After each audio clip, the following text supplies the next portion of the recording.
From somewhere came the scream of a girl who had been poisoned and was on her last breath, and it seemed as if her life would end there. At the last moment, she thought that perhaps if she'd been given another chance, she would have lived much longer than she had this time. The last thing she saw was the crying face of her servant, and the young man behind her, who was clearly gloating that his plan had worked. When she was dying, she thought she knew exactly who was responsible for her death. While the king of the underworld held his supreme court, a man appeared before him, kneeling on his knees and repenting. But the king was undeterred.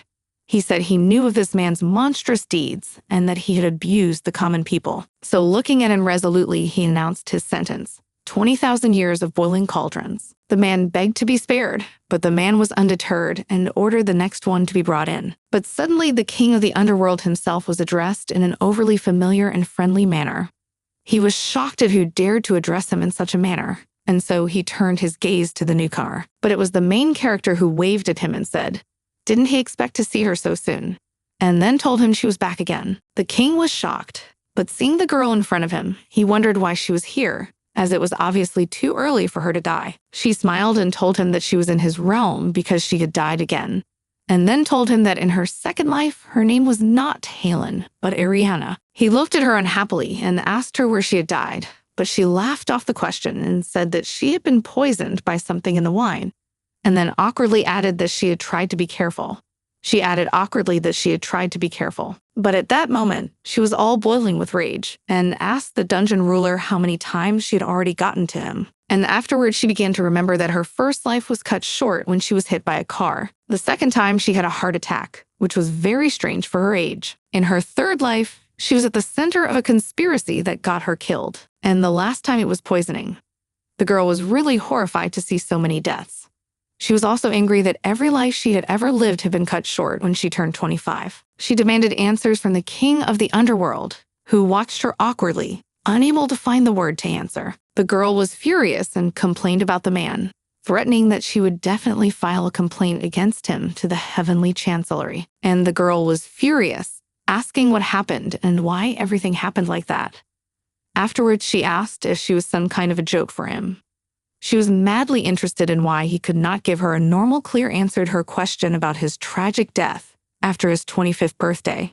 The girl was clearly dissatisfied with the fact that there were such mishaps all the time and demanded that he start doing his job normally. He laughed awkwardly and then asked Ariana to calm down. But it seems that the girl was not even going to do that.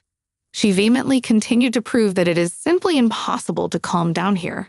And afterwards, she asked how the man was going to compensate her for such moral damage. He exhaled tiredly, and afterward informed her that he could think of something and, as an option, offered her a rebirth. The girl was a little upset to hear about it, because rebirth is not the best option for her, as it is very hard to start from scratch, but then suggested to the king of the underworld that he do her a favor and transfer her soul into the body of some other girl. He was a little surprised by such a demand, but the girl did not pay attention to it, and said that she had some requirements. She would like to move into the body of a girl who was rich, fit, young, beautiful, and had a handsome fiancé. He wiped his forehead nervously from so many demands and continued to listen to the rest of the demands. But when they were over, he smiled and said that he had someone in mind, but only one person. And afterwards, she informed him that in a past life, her family was very rich. So she wants the life of a duchess minimum, and she is not going to bargain with him, as she's very tired of being in constant trouble because of his negligent work. Then the Dungeon King reassured the girl that his challenger was the only daughter in the family, rich and basically everything as the protagonist had asked for. Plus, she died at the age of 20, but it is possible to put a soul into her body. The protagonist had already envisioned a picture of a beautiful young lady duchess. Then the king said that the girl is also in the same era and dimension where the protagonist was before her death, so it will be much easier for her to adapt. And after smiling, he promised that when she turned 25, he would do everything possible so that she would not die. But the girl was obviously not satisfied and said that everything sounded too good to be true. Afterwards, she wondered what the catch was. He turned away resentfully and said that if she didn't want it, he wouldn't offer her anything like that again. Then she waved her hands and tried to calm the young man down, and said that she believed him. It just seemed weird, and she wanted some assurances. Hearing such demands of the protagonist, he handed her a special amulet and some pearl that shone brightly in gold. They moved towards her. After the protagonist caught them in her hands, she wondered what they were and why he was giving her something like that. He looked at the pendant in the girl's hands and explained that inside this necklace there were 3 stones. They contained different potions with spells. Red stone can cure any disease, even resurrect a person, so it should be used only as a last resort. The blue stone is capable of blinding a person. Drinking a potion made from this stone, a person will see what the wearer sees. And a green stone can give a person all kinds of powers. After she noticed another small caramel in her hands, the king was just about to explain what the golden pearl was doing, but the protagonist wouldn't listen and immediately swallowed it. And after grudgingly thinking that it did not taste very pleasant, seeing such a thing, the king of the underground kingdom was shocked, for he did not even have time to explain anything. But in an instant, the girl glowed with a bright blue glow and then flew into the air. After a moment, she found that her body was losing its physical shell and becoming translucent like a ghost. She was scared out of her wits.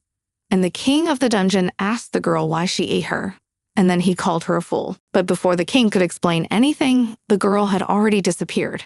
And he stared at her in horror, realizing that he could say nothing. He held his head as a headache, did not realize what he should do now. After all, the girl had disappeared, and he would not be able to contact her. While she flew in the form of a golden glow, she thought about the fact that previously she had not heard anything, and she wondered what exactly the king was going to say about the pearl. Now the protagonist absolutely did not know what she was doing, but the girl was not discouraged because she thought that if she moved into the body of a 20-year-old girl, at least she would be able to live at least 5 more years, and this time she would try to live a long, happy life. So she joyfully flew towards her new life, in order to be happy at least this time. When she opened her eyes, that's the first thing she saw. It's a nice house, and the servants who were whispering quietly in her room. They were discussing what they should do, and consulted on whether it was the right thing to do. But to their shock, the protagonist rose from her seat and then greeted them. Everyone was so shocked that they just screamed in horror and immediately ran out of the room. The main character was not surprised at all, because apparently the girls thought that she was already dead, but then she suddenly got up. Then the girl rose from her seat to examine her appearance, and noted that so far all she had noticed was the beautiful silver hair that reached to her waist, and eyes that were emerald in color. But as she approached the mirror, she was horrified, and her scream echoed throughout the mansion. The girl was in the residence of the Duke of Verdellen and was sitting in her room. She was in mental turmoil. Aveda every time remembered the image that she had presented when talking to the king of the underworld, and scrolled through the phrases he had said about the fact that he had a girl who would perfectly fit the requirements of the protagonist, who was the only daughter in a rich family. Also from the same era the girl was in before, so she'll have an easier time adapting. She watched sadly and frowned at her reflection in the mirror. She was terrified and grabbed her hair and started screaming and cursing, calling the king of the underworld a damned demon. She was cursing and didn't understand why he had done such a setup and why he hadn't warned her about it earlier. She was so angry that she clutched the window frame with fury. But apparently there was so much power in her body that it just started to crumble. But the girl was determined and clenched her hand into a fist. She realized that her only goal was to live long and not get sick. She realized that her only goal was to live a long time and not get sick, and to marry for love. So now that she was alive again, it was worth it to find out everything she could about her past owner. There was a sudden sound, and a pretty maid came through the door next to her and asked her how she was feeling after waking up. Then she brought her breakfast and told her that she should eat. But afterwards her face contorted with fright. She informed me that mistress should not stand in her nightdress in the draught, otherwise she might catch cold. And then she took her by the arm and told her that she would help her to the couch. And then she would close all the windows so that she wouldn't catch cold. As she closed and curtained the windows, the girl said excitedly that the lady was almost like a dandelion, so if the wind blew she would get sick. So she should never do such a thing. But she wondered mentally how she could be a dandelion. But she did not say it in her voice. She realized sadly that even if there was a typhoon, it would hardly move her. And then, resting her hand on her head and looking the girl over carefully, she inquired who she was and asked her to introduce herself. She noticed with embarrassment that the girl probably didn't remember her at all, so she curtsied and introduced herself. The girl's name was Sherry Myra, and she was Mrs. Raccoon's maid. Then the protagonist turned to Sherry and asked her to tell her everything she knew about her. She happily agreed to help, and afterward told that the main character's name is Rukina Ivetha Rodellin, and she is one of the ducal family.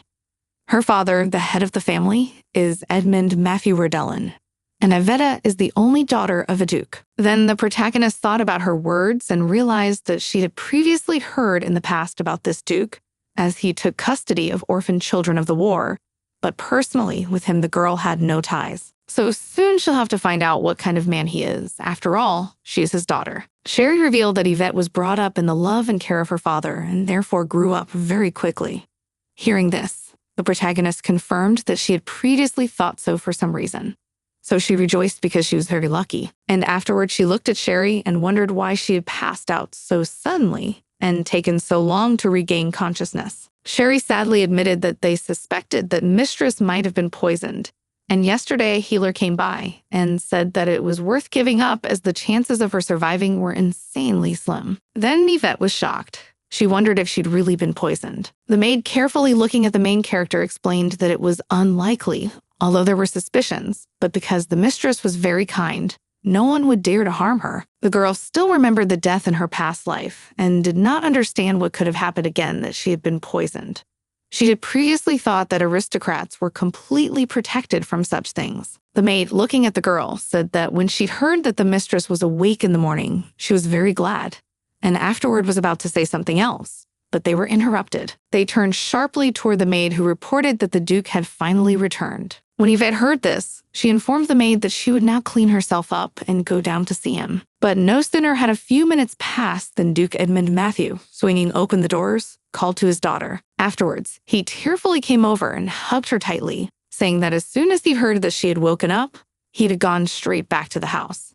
He cried and confessed that he thought he had already lost her forever, and sincerely apologized for not being able to keep her safe. The protagonist, being in the arms of the Duke, thought it was strange that such a man was called Ice Duke, and informed her father that everything was all right. After which she hugged him tightly, responding to his embrace and trying to comfort him. Interrupting this welcome reunion, the Duke was approached by one of his aides, who informed his lordship that the Marquis of Talenti's party was to be held tonight, so he must appear. But the man looked at him angrily and told him that his only daughter was awake, so he had absolutely no business going to the Marquis. T.O.T. awkwardly reported that he had already tried to explain the whole situation to the Marquis, but the latter insisted that the Duke should still be involved. He looked at his subordinate unhappily, and then ordered him to tell him that he wouldn't be in, so he was going to spend all of today with Iveta. But the girl smiled radiantly at her father and told him he should go, and then said she would like to join him on his trip.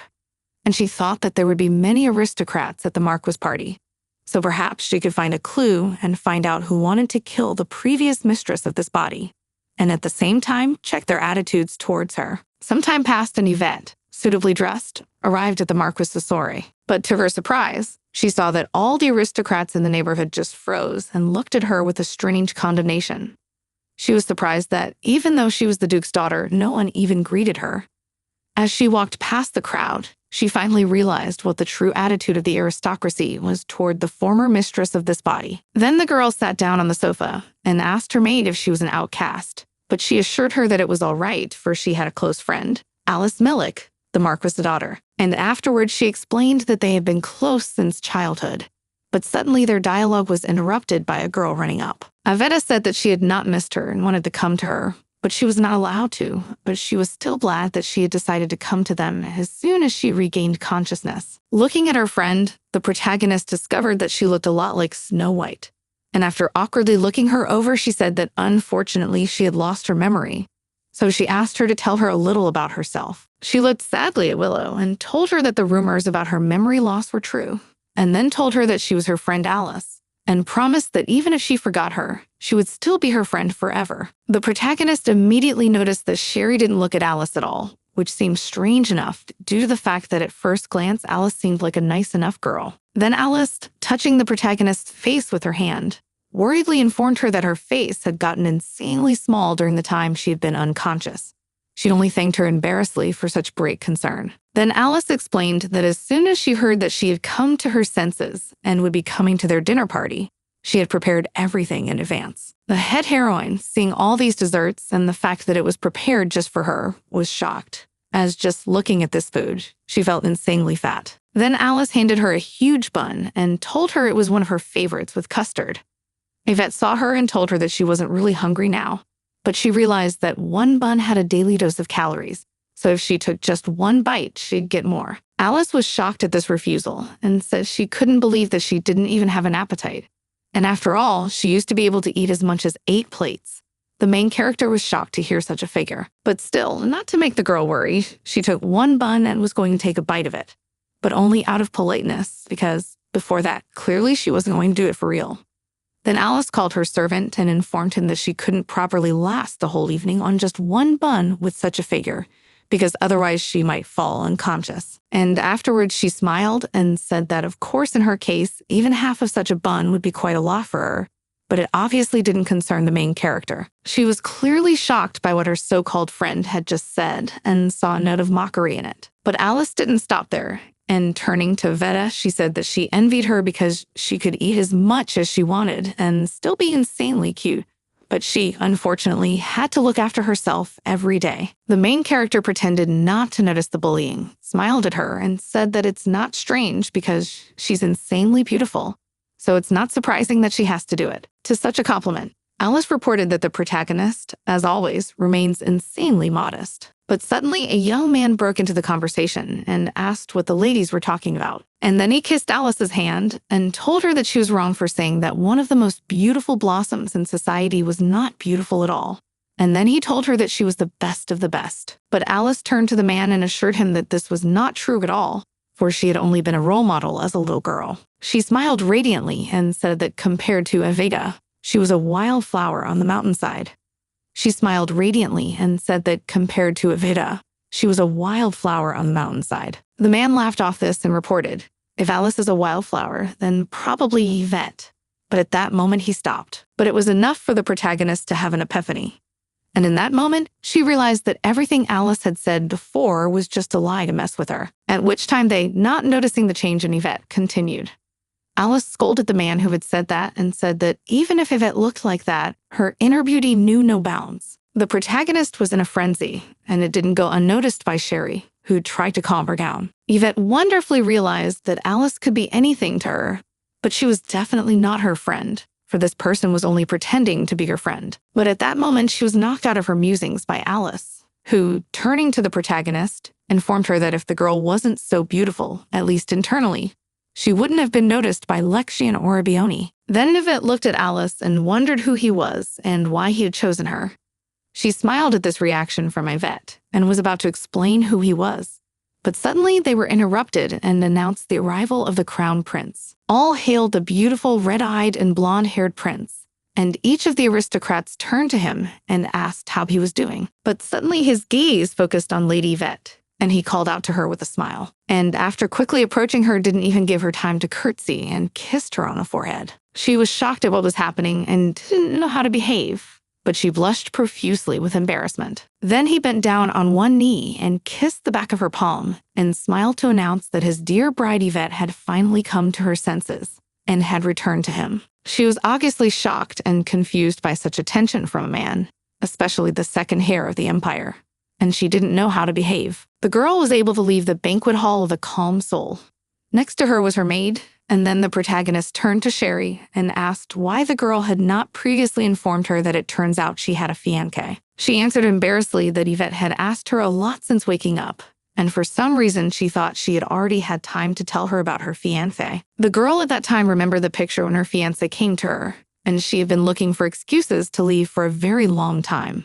But he didn't want to let her go anywhere. And finally, standing on the balcony all alone beside Sherry, and remembering the face and the groom, she realized that even he was a huge problem that would have to be dealt with. But Sherry, radiant with joy, said that Prince Lexian is a wonderful man, and 5 years ago, he fell in love with her at first sight and immediately proposed. And since then, he's been sending her gifts and writing her letters. And besides, he's the most handsome man in the whole empire. And she still couldn't believe that such a handsome guy was the main character's fiancé. The girl at this time did not share her enthusiasm, and sadly thought that Cher was right in principle, and he really was a dream guy. But it all seemed too unrealistic. He could have chosen any woman he wanted, but for some reason, he's courting the owner of his body, and he said he fell in love with her at first sight. She asked Cher why His Highness had fallen in love with her, but she simply glowed and said that he had been enamored of her at first sight. And after the image of him reported that he constantly told Iveta that absolutely everything in her is beautiful, and that her appearance in his life is like a miracle. Afterwards, she was embarrassed to report that the main character was so moved by his words that she even cried. Sherry admitted that she could hardly hold back her tears because of how romantic it was. When she heard something like that, Yvette was shocked and had a chill on her skin just from imagining such a picture. And afterwards, she said that it must be because she was the Duke's daughter. Then Sherry, already calmed down, said that she didn't know the intricacies of their relationship, but that wasn't true at all, as His Highness really loved her very much. But suddenly, her protagonist's gaze sharpened to what was happening in the banquet hall. There, her friend Alice was dancing with her fiancé Lexian to an insanely beautiful and romantic tune. Looking at all this, the protagonist conceived that they are an insanely beautiful couple, and it would be much better if it was they who were actually engaged. But suddenly her heart started pounding hard, and she suddenly felt very unwell. But suddenly she was distracted from her thoughts by a young man, who turned to Yvette and asked why she was here in this cold. The girl, looking at his face, tried to find out who he was, and then she remembered that this young man had followed Prince Lex, and that he was the third crown prince. Then, saving her from embarrassment, Sherry greeted his lordship Prince Heron. The latter, noticing her, greeted her back and asked how she was doing. Sherry smilingly informed him that she was honored that he even remembered her name. Then he looked at Sherry carefully and said that he had come because he was madly eager to greet Yvette and talk. Sherry blushed with embarrassment at what she heard and informed them that it was no problem, and then walked away, leaving them alone. When they were left alone, Heron turned to Willow and said that he had already heard that the girl had lost her memory, and it turns out she has absolutely no idea who he is. But afterward, the girl curtsied and announced that his name was Heron, and he was the third last principal of the Empire. He smiled radiantly and said that Cher had mentioned it earlier, so he was pleased that she remembered. Looking at his face, the girl noticed that he was clearly different from the other prince, and he was her type. But then, unexpectedly for the protagonist, Heron approached her and was a couple of centimeters away from her face, and then said that apparently the girl does not remember what she used to call him.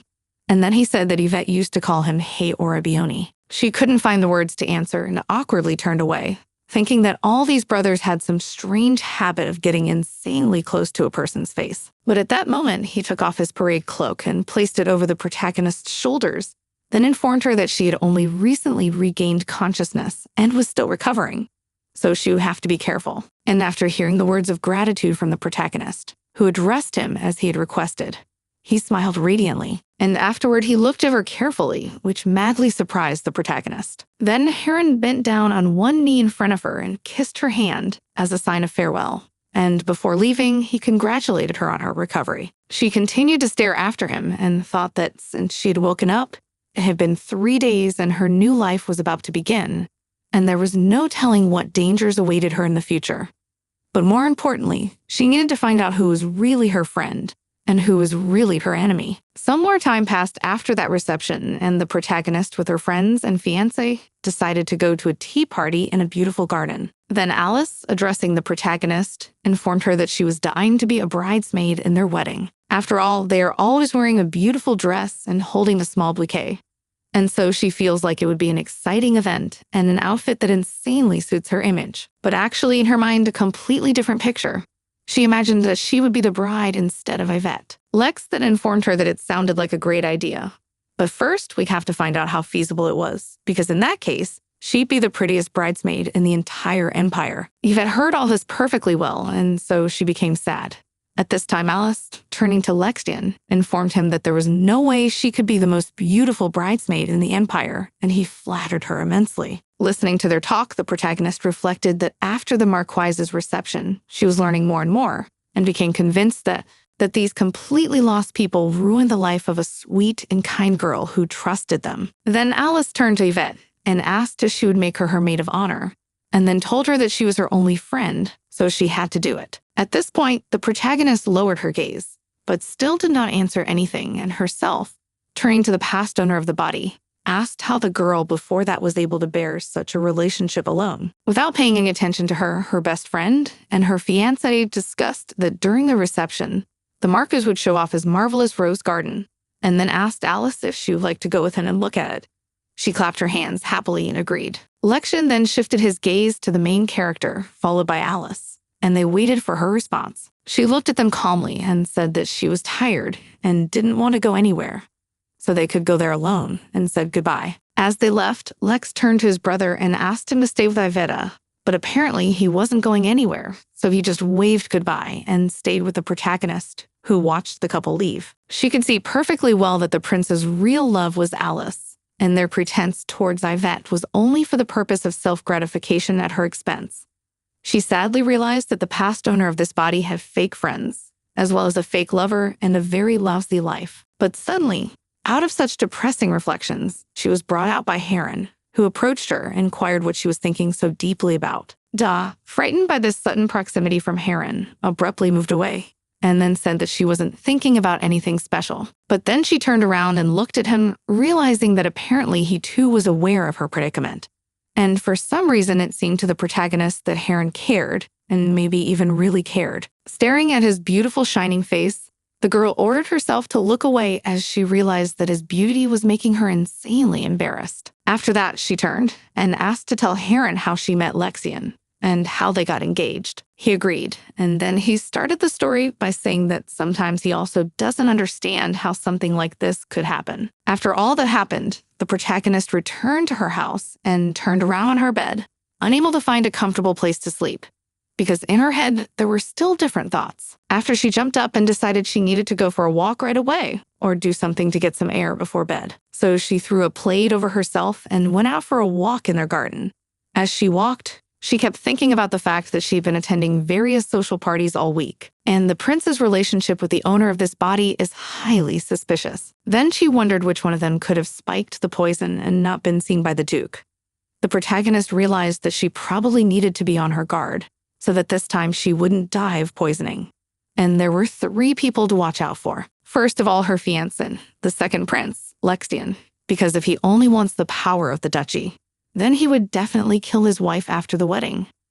It's not known if he ever loved the owner of this body after all. He's clearly having an affair on the side. She remembered her named friend Alice and immediately realized that even though she hadn't been caught red-handed yet, she was obviously involved in this somehow. After the girl sadly admitted that even though she had gone for a walk to get rid of unnecessary thoughts, but still, time after time, she returned to thinking about these 3. And the last on her list, it was the 3rd Crown Prince of Heron. After imagining his face, she ordered herself to stop judging him just because of his appearance, because even though he was divinely handsome, he was still a suspect. But Heron didn't seem to have any adequate reason to do such a thing. As she traveled down the long corridors, she thought about the fact that no matter how she felt about these people, everything she had said before was just a guess that had yet to be proven or disproven. But suddenly, a voice pulled her out of her musings, and the protagonist looked at the source of the voice and seemed very surprised that someone was arguing at this late hour of the night. A female voice asked the interlocutor, "How much longer is this going to go on?" And at that moment, the protagonist immediately realized that it was Alice's voice. She carefully looked out from behind the corner to remain unnoticed and saw that her interlocutor was the adored prince, who asked Alice to calm down. But she was not satisfied and said that she was not going to calm down because she had to participate in this endless performance. And to please this bitch, meaning the main character. But Lexian, wiping his face unhappily, informed her that Alice should know that Yvette had woken up and with her his headache had returned. Hiding around the corner and listening carefully to every word, the protagonist realized that she had guessed about their Roman before, and in principle, it was quite obvious. But then Alice said something that shocked the protagonist. She said that she had entrusted Lexian with such a simple task, and had also given him a special medicine. On hearing this, the girl experienced such a tremendous shock comparable to physical pain, and so she bent in half, and her heart was literally torn with pain and betrayal, and the tears from her eyes poured down her arms. It was then that she realized that most likely it was not her, but the former owner of this body who was experiencing such feelings. Then, in order not to give herself away, the girl thought that she had to go back and so turned around to go to her room. But suddenly, because of the shock, her hands couldn't hold the lamp, and it fell to the floor with a huge bang.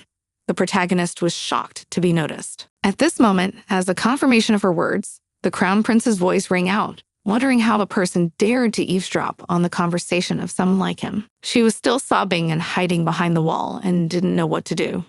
She couldn't run, and her body literally wouldn't listen.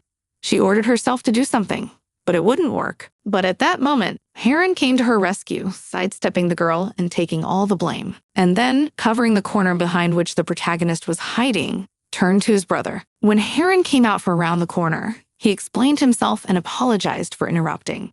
And afterwards, he said that a castle is actually a castle. So they needed to be careful, as someone else might have heard them. The prince turned to Alice then, before informing her that it seemed the latter was right, and they shouldn't have been talking so loudly in a place like this. At this time, Heron, taking his hands behind his back, gave the girl a sign, waving his hand that she should leave quickly. The girl, still in tears as she left, following Heron's recommendation, wondered how much Prince Heron had had time to hear, but she was more concerned with how much he had known before. Lexion turned to Alice and told her that everything was going to be fine, but she turned around resentfully and said that she wasn't sure about that and said that she didn't want to see him anymore and started to leave. But then Lexion started to follow her in order to talk to her. When they left, Prince Heron leaned against the wall and exhaled a sigh of relief that the protagonist had gone unnoticed. And then he went around the corner where she'd been hiding and crying all this time. And then he told her that everything was clear, so she could go out alone. But she looked at him with tears in her eyes, waiting for some explanation. And then he explained that he actually knew about their relationship, but because of his status, he couldn't tell her anything. Then she sadly realized that he had apparently not heard about the fact that they had tried to poison her at all. And from him, it seemed to her that he wasn't just pretending not to know about it. Anyway, Prince Heron knew perfectly well that her fiancé was cheating on her and said nothing about it. To comfort her, he reached up to her face and tried to soothe her, but she haughtily removed his hands from hers and afterward explained that between her and his brother, the Crown Prince, there had never been any great and pure love. He looked at her carefully and asked Yvette why she was saying that, but she looked at him confidently and asked if he wanted to talk about the fact that her fiancé had been cheating with her best friend all this time. And after wiping her face with tears, she said it wasn't the reason she cried, and then asked me to leave her alone. He tried to stop her as she walked away resolutely and informed her that the Yvette he had once known would never have said such a thing. Not wanting to see the third prince again, the protagonist admitted that she had changed since coming to her senses and thanked him for his help, but informed that if he really doesn't care, he should keep what happened a secret. But in the future, she doesn't want to see him pretending to be her friend anymore. But almost immediately, the main character realized she was angry and acting like a child because she wasn't feeling well. But the third crown prince didn't seem to take offense at that. He just laughed. Yvette turned around and looked at him and thought that maybe he had lost his mind. But he even cried at how funny the girl behaved and explained that knowing her soft character, he thought that she would cry for months, but she really has changed a lot. Then Yvette came closer to him and told him that she had a question for him. Then she explained that if he wanted the girl to continue to call him her brother and to communicate with him, he should answer it. He nodded in agreement, accepting the girl's request. She, remembering her father, wondering if in fact Prince Lex was only betrothed to her because of her father Duke's influence. He calmly looked her over from head to toe and told her that she was absolutely right and that these were his true plans. Hearing this, the protagonist was convinced of the rightness of his words, and after waving away said that for today it was enough.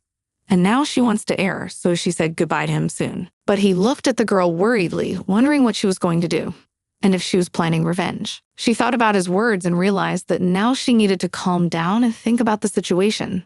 But he was right, so she had to think about what she was going to do next. After all, the previous owner of the body had been poisoned by her fiancé and only friend, and since their attempt had failed, another, more sophisticated and elaborate one might follow. And for the sake of living in peace, she had to solve this problem. So if she succeeds, the protagonist hoped that the owner of this body and her soul can find peace. She turned to Heron and informed him that she didn't know what she planned to do yet, but she had no intention of leaving things as they were anyway. But looking at him confidently, she told him that she had no plans right now. Afterwards, she thought that she didn't need to do anything for now. She had to prepare herself first. She was still stupid and naive to those disgusting people. But when they saw the other Yvette, they would realize how wrong they were and would fall to their knees before her. The next morning, the girl was returning home with her father, and afterward decided to inquire and turn to him. She said that she wondered what would happen if she wanted to break off her engagement to the crown prince. She wondered if he would support her in this. He excitedly touched her arm and asked what had happened to her. She realized that for the Duke, it would be a difficult decision, as the servants will go about his infidelity to the emperor. but without his help, the girl will not succeed. But then he turned to his daughter and told her that if she wanted to do so, if she made such a decision, he would gladly support her. And afterwards, he smiled sincerely and told her that His Majesty had many children, but she was his only daughter, so as a father, he could not but support her. She was really happy and hugged her father and thanked him sincerely and turned to the past owner of this body. She was glad that although she had no friends and loved ones, but she really had a wonderful father. When she returned to the Duke's estate, she realized with disappointment how voluminous she was after all. This sadness was noticed by Sherry, who brought her favorite dress and offered to wear it. But she said she would never wear it in her life and asked her to get it out of her sight. The maid was very surprised at this behavior, for this had previously been her favorite dress. But the lady said she would never wear such a huge dress again and ordered it to be put away in the closet, and then asked for a completely different one to be served to her. It was absolutely tiny compared to her parameters, but the girl realized that she had a keen desire to fight, so she decided to put it on after all. Of course, she couldn't do it at all, because she was obviously much larger than the size of that dress. But still, she refused the help of her maid. And finally, after a while, she got into it, very angry and out of breath. Afterward, she asked Sherry if everyone was here. Then the maid said they were, and everyone she'd asked to be here had arrived. When they entered the room, they found 4 people in front of them. The girl angrily slammed her fist on the table and said that apparently they were still wondering why she had gathered everyone so early in the morning. Of the gathering was Miss World Seamstress, Charleston Chef, as well as Ural, the head maid, and Herbert Eden, commander of the Knights of Carlton. The protagonist looked at each of them with full determination and informed them that she had called them to fulfill an insanely important mission. Since today, she was appointing them as a team of personal nutritionists for Yvette Rodelin. She looked at them with determination, while she reflected that the next 6 months were the beginning of the work of executing the perfect revenge plan. So her training began, and now at the Duke's training room, she was doing a tiring workout and running, almost panting. At some point, the knight captain stopped her, and then informed her that she should take her wooden sword and practice the blows for 80 repetitions. She fell on her knees in front of him and asked if she could at least rest a little. But he said, with a stern look in his eye, that for talking like that, she'd have to take 5 more strokes. So she's now down to 85. She grimaced looking at the sword in front of her, but still there was no more talking. The Royal Weight Loss Program consisted of training together with the commander of the Knights, who was quite harsh, even after she had worked out all 85 sword strokes, almost with tears and insane fatigue. He calmly turned around to praise her, and afterwards informed her that tomorrow the number of approaches would increase by 15. Also, the weight loss program stood from a rigid diet, and the girl was constantly choking on vegetables with protein and low fat. Eating such dishes and experiencing the wildest muscle pain, all the girl regretted was that she could not eat a pie with meat and cheese, as well as all sorts of cakes with sweet and airy cream. As she ate her salad, she saw the chef and her personal maid, as well as the head of the maids, enjoying delicious desserts and sweets. And also Sherry complimented Charles as his skills were improving day by day. She was drooling and couldn't take her eyes off the sweets, so she hesitantly asked Durell if she could try at least one of them. But she looked at her angrily and said that she could not do that because it was her decision not to eat sweets until she lost weight. To turn away disappointedly and realized in horror that all the agony she must be going through just because she was in this particular body. And after furiously continued to eat her salad, realizing that it was very hard for her, but despite that, she can't give up. When they were alone, Sherry apologized to A for their terrible behavior, but Sherry said it was all right, since they didn't have to limit themselves and adjust to her. Sherry, pouring her tea into a cup, said that her lady was as kind as ever. But suddenly, the protagonist turned to Sherry and wondered why Brother Heron was with her now and what he was doing in her house. But that case smiled broadly and sweetly, and said that he was just wondering if she was well, and afterwards asked Yvette if she was not glad to see him, but so coldly informed him that she was. He informed her with a smile on his face that he was insanely sorry, because he had chosen the gift for her very carefully. There still not hiding her displeasure, she still wondered what he had in store for her, but still thought it was insanely suspicious that he was here all the time. Then a beautifully wrapped cardboard box appeared before her, and he told her that they were blueberry muffins from Alfred's Bakery. Afterward, he spread them out on the table and happily announced that he would like to eat them together. Sherry watched the whole thing with delight, and then asked if they were from a bakery that had just opened recently, and he had been waiting in line for half a day.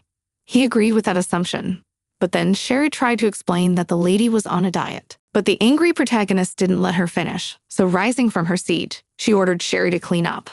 It was Heron who looked at her worriedly and wondered why she was acting like this, because even during the most building diet, a couple of muffins wouldn't hurt. But there angrily slapped her hands on the table, silencing everyone, and then just as decisively left the room. Heron was very upset by this reaction and remembered his conversation with his older brother Lexian. The second crown prince wondered if the protagonist had gone on a diet again, and after a sarcastic laugh, and reported that she had already countless times going to lose weight and broke down time after time, and then reported that she had taken up the old again. It disgusts him to even think about it. And then turning his back to his interlocutor, said that he did not want his so-called bride to disgrace his name again. So let her give up soon and calm down at last. But Heron had informed Lexian from the start that it would be a difficult enough task for him, because apparently she had her heart set on a much better solution this time. And so it turned out to be. Some more time passed, and the protagonist was walking in the garden and suddenly turned around and saw Prince Heron, and asked what he was doing here. But he smiled radiantly and corrected her and reminded her that he wanted her to address her as a brother. The girl was insanely displeased, but still addressed him as he wished. Then the young guy still agreed to listen to her, inquired what she wanted to know from him, and informed her that he was having a BBQ dinner party tonight. But she slammed her fist angrily on the table, clearly throwing the prince off balance. Afterwards, looking at him unhappily, she informed him that it seemed to him that it was high time to return to the palace. He looked worriedly at the protagonist and asked Yvette if she wanted him to leave, but she literally shouted that she wanted to lose weight, and all he was doing was hindering her. Then he excitedly inquired what she meant, but the girl looking down at him wondered if he thought she was just sitting on the water and practicing intensely. He literally glowed with his beauty, looked at her with concern, and informed her that he was only worried about her health, for she might be hurt. Then the girl turned around disappointedly and said that she understood his concern, but it was probably more than that. After all, there must be a reason why he had been watching her for 2 weeks now. And then to Prince Harina's shock, she suggested that it was probably Prince Lex's orders, and then turned back to him and wondered if she was right. But seeing Heron's face, she knew immediately that her guess was right. Then she pounded on the table and approached the prince and told him that if he continued to interfere with her, she would break off all relations with him. He immediately realized that the girl was filled with determination and would not give up so easily. So he squeezed her hand and said that it was indeed his brother's orders, but now everything was different. But she didn't let him finish and wrenched her hand from his grasp, informing him that he now realized that her intentions were much more serious this time. So she said goodbye and left hastily. Looking at her, Heron realized that Yvette was threatening him for the first time in his life. At first, it was hard for Heron to believe it, because Yvette always liked to eat good food, but after 2 weeks, it could be said that she had succeeded. He smiled happily at how serious the girl was this time, and then he decided he would stay out of her way. A servant knocked the servant out of his musings, turning to His Highness Prince Heron, who reported that he had received a letter from His Highness the Second Prince. He was excited enough, so he started reading right away. And after he got upset, he realized it was time. He folded his arms on his chest unhappily and exhaled frustratedly, not sure what he should do. When the protagonist found herself alone, Sherry spoke to her in the evening and inquired, did the protagonist now hate Heron the sprinter? But she smiled, turning to her and informing her that it was rather silly, and she didn't think so at all, and inquired as to what gave her such a mistaken opinion. To thoughtfully reported that when His Highness Heron was in their manor, she was constantly angry and avoided talking to him, and constantly asked to say things that she wasn't at home right now. And she had never acted like that before, for they got along well. Then the protagonist disappointedly realized that it was too obvious, but after awkwardly trying to come up with an excuse, and asked, is it okay if Lady continues to communicate with another man if she is engaged? Seeing Sherry's smiling face, the girl realized that it was actually more complicated than she would have thought, and then turned to her and asked her forcefully why she cared so much about their relationship. But she smiled radiantly and said that she would like them to reconcile as soon as possible, for His Highness the Prince was very kind even to such a simple maid as she was, and she was very grateful that Lady Yvette also considered her a friend. From such words, the protagonist was madly surprised, and it seems that for a second her opinion about the prince also changed. But after the maid bowed excitedly and said that apparently it was too foolish of her to consider herself the equal of such a noble lady as herself, the protagonist stroked her on the head and then took her by the shoulders and told her that she was very happy that she felt that way, and then thanked her and asked her if she would be willing to stay her friend. She literally glowed, and then said that she wanted it very much and would serve her lady faithfully for the rest of her life. She only laughed and said that serving for the rest of her life was too much. Some more time passed, and the protagonist found herself in her bed and began to think, remembering the prince's face, what he had to say. And then she was angry at herself for worrying about it, but she thought she should have listened to him. But after some more rolling around on the bed, she came to the realization that he was Alexian's spy after all. Unhappy that she couldn't sleep, the girl sat up on the bed and yelled that she needed to go to sleep as soon as possible. But suddenly there was a knock in her room, and she looked about her excitedly. I don't understand who could have come at such a late hour. And then throwing on her robe, she went to the door and wondered if the maid had come too. She opened the door but saw that it was the third crown prince Heron. He put his finger to her lips and asked her to be a little quiet, because she might be overheard. And then, smiling radiantly, he offered her a walk. So they got out unnoticed by the guards and were now walking through the park, which was built on the territory of the Duke's mansion. He frustratedly told Iveta that since that day he had tried to talk to her for the third time. The girl only asked what he wanted to say to her. Then the guy sadly announced that he was going back to the palace tomorrow. But the protagonist, still thinking him a traitor, said that this was wonderful news for her. After these words, the prince approached her and, after scrutinizing her embarrassed face, asked if she really wanted him to leave. She turned away to hide her embarrassment and wondered why he would even bother to ask such a question. She clutched her hand to her chest and didn't understand why the prince was acting so strangely. But then she turned to him and saw his pensive face looking off into the distance. He said that she had said earlier that she wasn't going to do anything about it yet, and then asked excitedly if one day she might want revenge. The girl turned her head away sadly and wondered if that day came, he would try to stop her. But he just waved his head and said that he didn't care what she did. And then, resolutely looking at her, told Yvette that he always wanted to stay by her side. She was madly surprised by such words, and so she looked carefully at Heron and asked why he wanted to stay with her. And he must have forgotten that he was the younger brother of the second prince, who was her fiancé. The man smiled awkwardly and informed her that he wouldn't insist. Anyway, he wanted to leave it to the protagonist to think about, and he just hoped she could achieve her goal. He walked forward and told the girl that it would be dawn soon, so he offered to take her to her room. The girl looked at him uncertainly as he moved away and couldn't find the right words to answer. As a result, the next day the prince was standing near his carriage ready for the journey and told the maids that although he had been here for a short time, it was time to say goodbye and thanked them for taking care of him all this time. Those with happy faces said that it was a great honor for them to serve the prince. They also wished him to be very careful on his way to the palace. She, watching the boy surrounded by her maids, was surprised at how quickly he had managed to get close to everyone. Then the girl wished her brother a good journey and mentally wondered that he would never come back again, and smiled at him as sincerely as she could, for she was really glad he was leaving. But suddenly he walked briskly towards her, and then he reached up to her face and slapped her. The maids were simply shocked at the crown prince's behavior. Holding on to the bruised spot, Yvette asked him why he did something like that, but he calmly explained that he did it because he felt like it, and then leaned over and whispered something. His words made the protagonist's whole face blush with embarrassment, and then Heron pretended not to notice, just smiled and said goodbye. She was still embarrassed when he said she shouldn't overexert herself because he liked her just the way she was. Even though the girl was insanely embarrassed, she was pissed that an asshole like Heron wanted to piss her off. 6 more months passed, and the protagonist's father finally returned to the Duke's estate. He went in and immediately called out for his daughter, saying that he was back at last. And turning to the servant who came to him, he inquired where his precious daughter had gone, for he could not find her. He also resented the fact that he had warned them earlier that he would return today.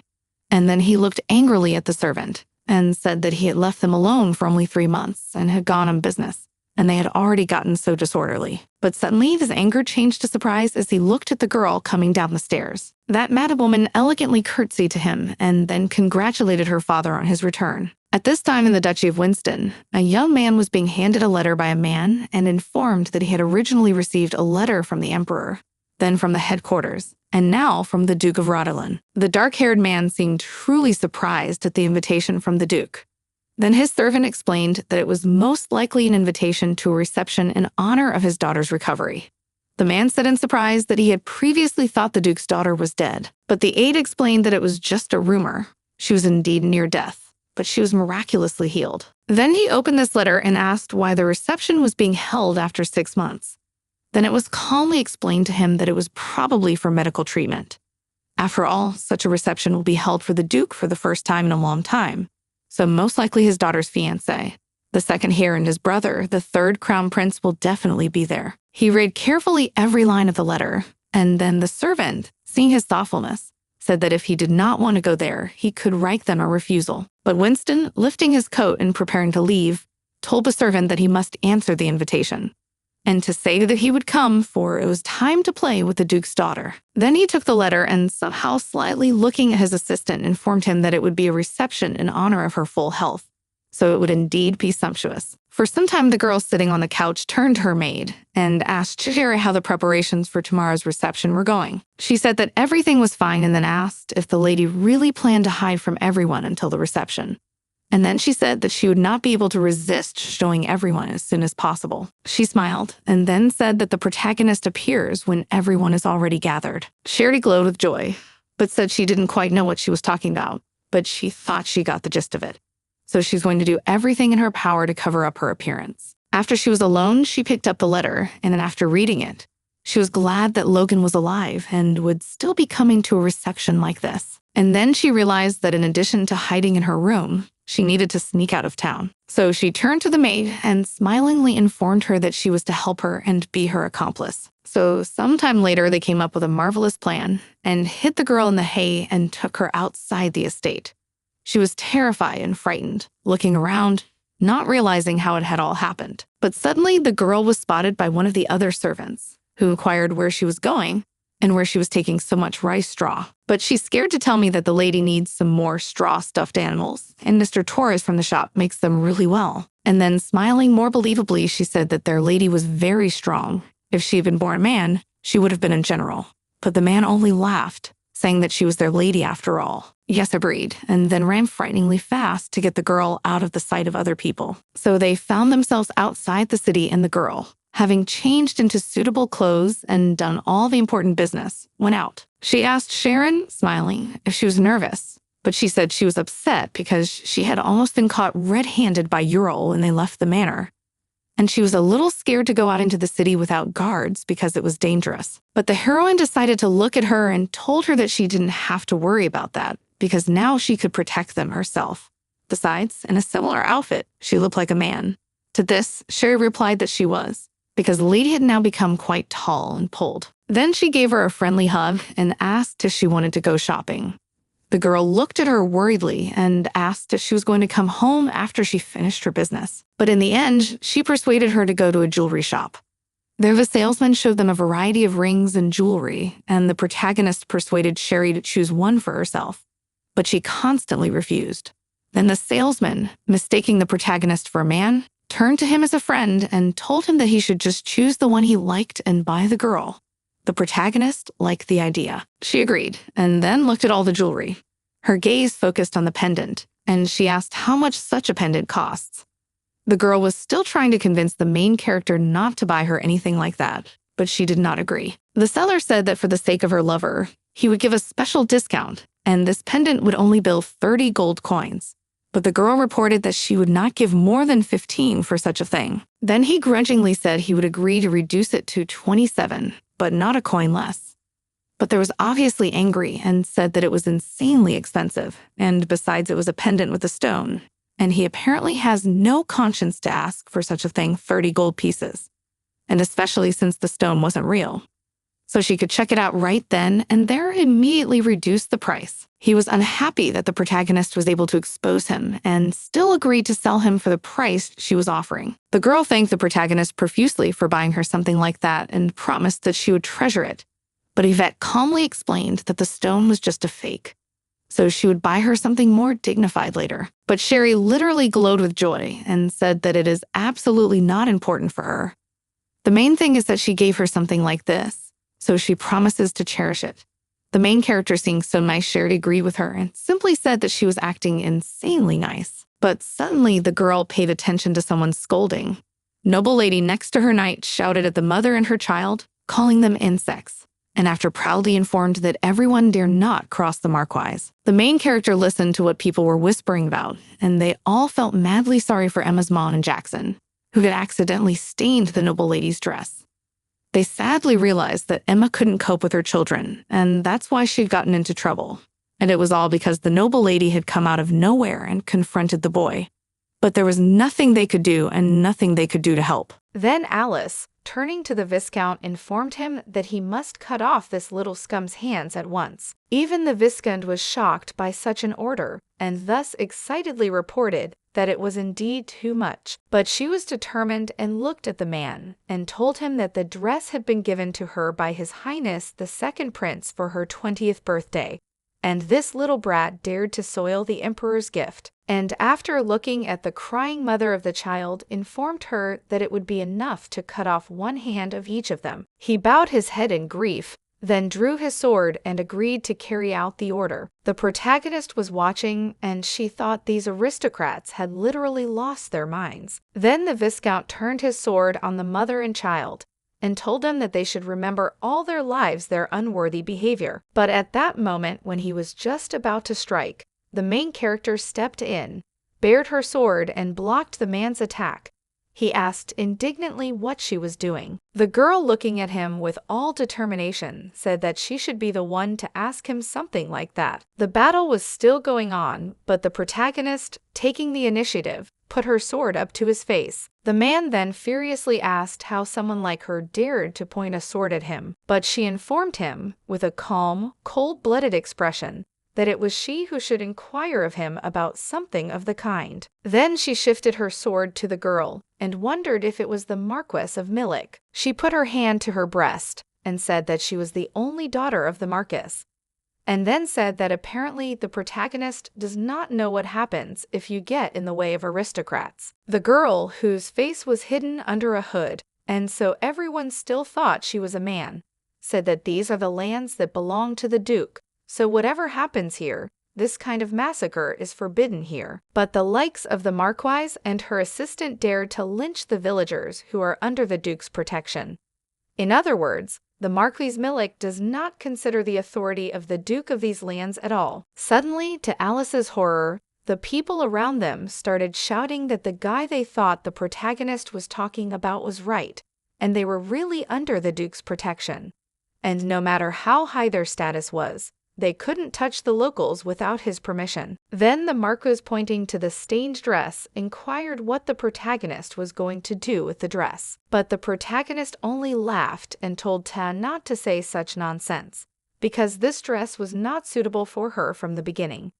And for such a rude person, a gift from the imperial family is like a pearl necklace on a pig's neck. She turned around in fury at the commoners who had previously laughed at the protagonist's similar joke, and those immediately fell silent. And afterward she, stymied by such attitudes, reported that commoners are everywhere around, and then she faked passing out. And Veda, that all this time she had been watching such a picture, thought that Alice was so gracefully fainting, and was quite plastic about it. But suddenly, unexpectedly, the guard tried another attack, which the girl also successfully blocked.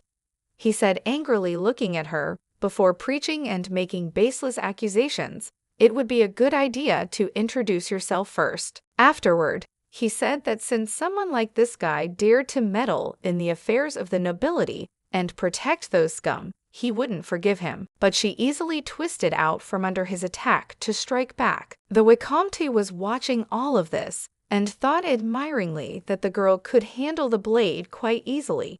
And although the movements were clearly unprofessional, it was obvious that they had been honed for a long time. And then his assistant noticed that this young man was clearly underweight, but he could easily stop him, except that he was already quite exhausted and would soon just be knocked off his feet. The dark-haired man simply smiled at this, before pulling out his blade from under the cloth and continuing to watch the fierce battle between the protagonist and the man. The protagonist also realized that she was actually very aware, and so the next attack was able to knock her off her feet, and eventually her sword fell.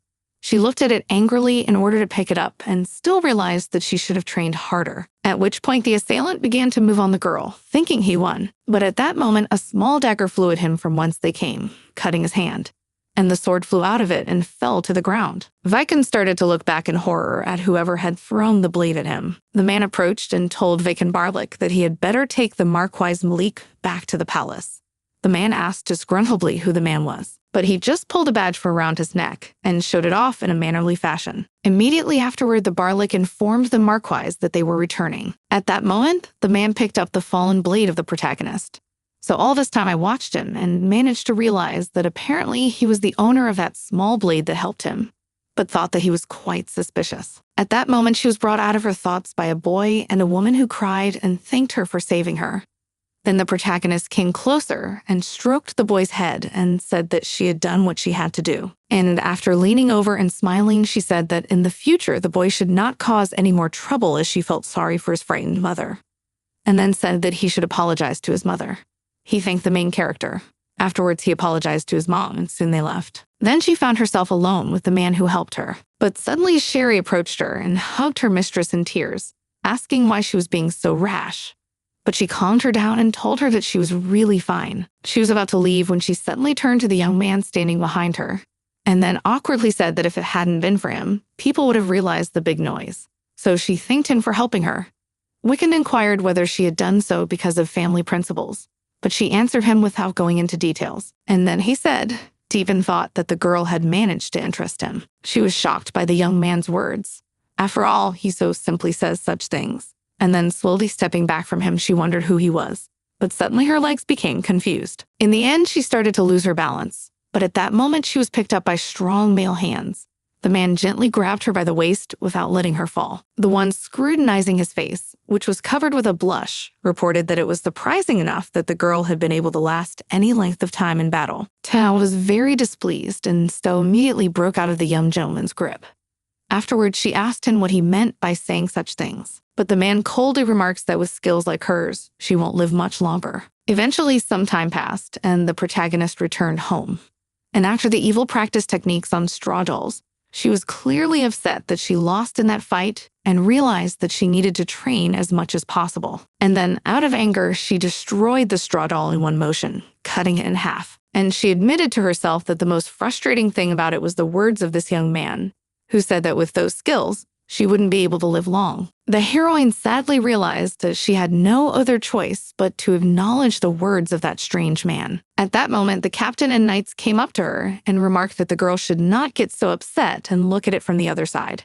After all, her movements were difficult to predict because of their uniqueness. And after dryly informing that if he fought the same way as the protagonist, he would be insanely uncomfortable, Ta answered nothing, but reflected that in her first life she had been a national swordsman, and so the habit of using a blade as she then had gone nowhere. But suddenly, the man noticed her intensity of training and determination, so he informed her that Ta looked more agitated than usual, and asked what was going on.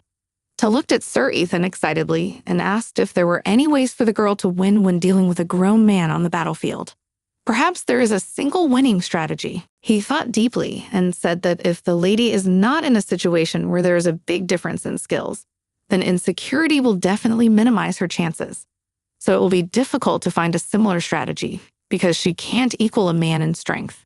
But the only option is still there. The girl looked at him excitedly, expecting some sort of explanation, and wondered what he meant. The one smilingly informed that the chance for her could be the foundation of becoming a sword master. It was a title that was only given to those who could reach the highest level of swordsmanship. In addition, they could use Mona in battle. She looked at Sir Ethan in frustration and told him that as far as she knew, such people were very rare, because only a few people could achieve such a title. Sir Ethan said that she was absolutely right.